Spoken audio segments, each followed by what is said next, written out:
Okay, let's jump right into this explainer. We're going to explore how the rapid transition to AI is, well, fundamentally breaking traditional data center architecture. For years, the conversation in IT infrastructure was all about compute capacity, storage growth, cloud migration. But the sheer computational force required by modern artificial intelligence, it's forcing us to completely rethink the physical spaces where the internet actually lives.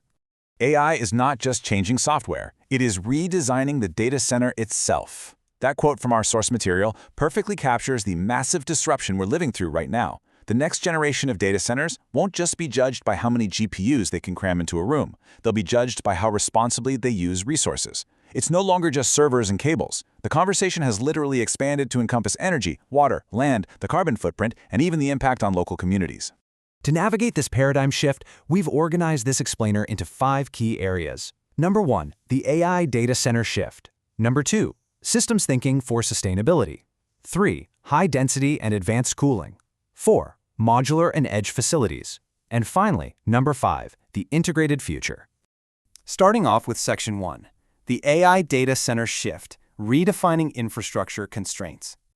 There is a really stark contrast happening in the industry right now. A typical enterprise application usually just needs reliable compute, storage, and security at a fairly modest rack density. But large AI workloads, especially when we're talking about model training and high-volume inference, they demand incredibly dense clusters of accelerators, massive power delivery, and ultra-high-speed network fabrics. We're talking about way more compute being crammed into far fewer racks. Because of this extreme concentration, sustainability is no longer just a facilities issue, it's a core architectural issue. IT teams, cloud architects, and business leaders absolutely have to collaborate from day one. Moving to Section 2, systems thinking for sustainability, beyond single metrics. We really have to rethink how we measure efficiency, because the old scorecards just don't cut it anymore. For years, achieving a low PUE, that's power usage effectiveness, meant you were top of the class. And hey, it still matters. But today, a sustainable AI data center has to be evaluated across a much broader spectrum.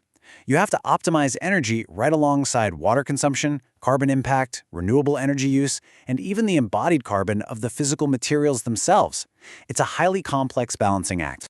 So, when we talk about a holistic sustainability framework, it means designing an integrated compute, cooling, power, water, and operations system right from the early architecture phase. By defining sustainability holistically like this, IT professionals ensure that concepts like embodied carbon and infrastructure utilization are factored in before anything is ever built. It forces architects to ask the right questions immediately. Can this hardware be kept highly utilized? Can we schedule workloads for when the local grid is pulling clean energy? Can we actually reuse the waste heat? It's about designing a living, integrated system, not just an isolated concrete box. All right, Section 3, high density and advanced cooling, taming the heat. The source material notes a staggering figure. AI infrastructure is hurtling toward hundreds of kilowatts per single rack. To put that into perspective, that is like running dozens of electric ovens at full blast inside the space of a single kitchen refrigerator. It completely rewrites the thermal equation. In traditional setups, rack densities were modest enough that standard air conditioning could manage the load, but GPU clusters and AI accelerators consume far more power, and as a result, they generate an immense amount of heat in a very, very confined space.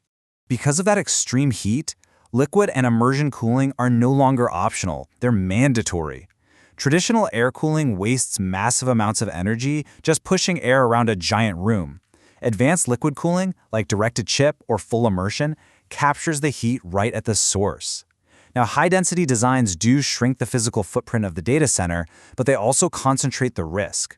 A cooling failure in a high-density environment like this is a massive issue, which is exactly why these advanced precision cooling systems are so absolutely critical. Now, we need to be really careful with buzzy phrases like zero water or water-free cooling. Our sources highlight a critical nuance here. Yes, a closed-loop liquid cooling system absolutely eliminates ongoing evaporative water use on site, and that is a fantastic improvement. But it doesn't mean the total water footprint is magically zero. Grid electricity generation, equipment manufacturing, global supply chains, they all use water. Balancing energy and water depends heavily on the local climate, the power sources, and the community impact.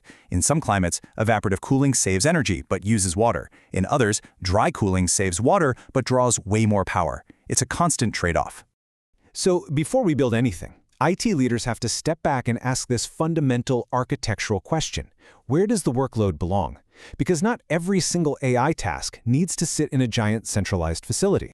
Which brings us to Section 4, Modular and Edge Facilities, Deploying with Precision. Modular facilities shift the mindset from let's build everything right now to deploying exactly what is needed today and expanding intelligently later. Since AI hardware and cooling methods are evolving so fast, building a massive facility based on today's assumptions is incredibly risky. Instead, you utilize factory-built, standardized AI modules. This lets organizations follow a pay-as-you-grow model. And this is huge for sustainability, because unused infrastructure has a massive environmental cost. All that extra concrete, the steel, the idle cooling equipment, that represents massive amounts of wasted embodied carbon. Because not every workload belongs in a centralized hyperscale facility, the future really is a hybrid AI infrastructure model. Hyperscale campuses will handle the massive heavy lifting of AI model training, but edge computing pushes the inference closer to the source. Think of a factory generating thousands of sensor readings a second, or a hospital requiring split-second clinical decision support for medical imaging. Running those AI models locally at the edge reduces latency, and it eliminates the huge energy cost of constantly moving raw data back and forth to a centralized cloud region. Finally, Section 5, the integrated sustainable future, putting it all together. Listen, sustainability is not a product feature you can just buy and bolt on after the fact. It is the deliberate result of combining these architectural elements with disciplined lifecycle-focused operations.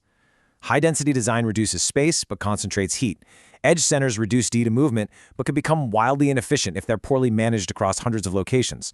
True sustainability means orchestrating efficient hardware, high-density designs, precise liquid cooling, modular builds, and smart workload placement into one cohesive strategy.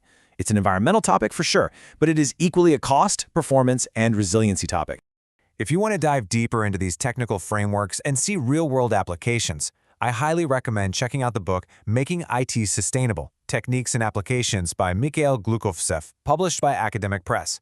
It's a fantastic guide for professionals looking to actually implement these sustainable computing transitions on the ground. I want to leave you with a provocative thought to challenge your own infrastructure planning.